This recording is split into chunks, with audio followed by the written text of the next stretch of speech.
Assalamualaikum warahmatullahi wabarakatuh. Hai kawan-kawan semuanya, kembali lagi di YouTube channel Irfan Aceh. Di video kita kali ini yaitu sekarang kita sudah berada di Sungai Raya, Kabupaten Aceh Timur. Di sini kita akan melihat bagaimana suasana yang berada di Kecamatan Sungai Raya, Kabupaten Aceh Timur yang terbaru tahun 2025. Sini kita akan melihat suasana di Sungai Raya Aceh Timur. Bagi penasaran, silahkan ditonton video ini sampai selesai. Terima kasih dan selamat menyaksikan di Kecamatan Sungai Raya, Kabupaten Aceh Timur. Bagi sama-sama, yuk kita langsung nonton videonya.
Oke kawan-kawan, kita udah sampai di Sungai Raya, Kabupaten Aceh Timur.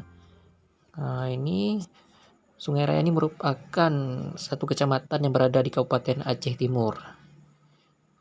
Jaraknya tidak jauh dengan Kota Langsa dan Kota Perlak, Kabupaten Aceh Timur. Sini kita terlihat sini di Sungai Raya ini tempatnya di ibu kota yaitu di Desa Gampung Labuhan Gede. Sini bisa kita lihat sini kalau Sungai Raya pada hari Minggu sini ada aktivitas yaitu seperti pasar mingguan atau pekan. Pasar mingguan ada di sini nih di Sungai Raya Aceh Timur nih. Setiap hari Minggu ada pekan, ini ada pasar. Setiap minggu pasar mingguan. Tepatnya di hari Minggu di Kecamatan Sungai Raya nih. Kita lihat sini jalan lintas Medan Banda Aceh nih. Yang ramai-ramai nih. Ini ada pasarnya nih, pasar minggunya. Setiap hari Minggu nih ada pasar mingguannya di Kecamatan Sungai Raya Aceh Timur. Kawan-kawan silahkan ditonton video ini ya. Terima kasih.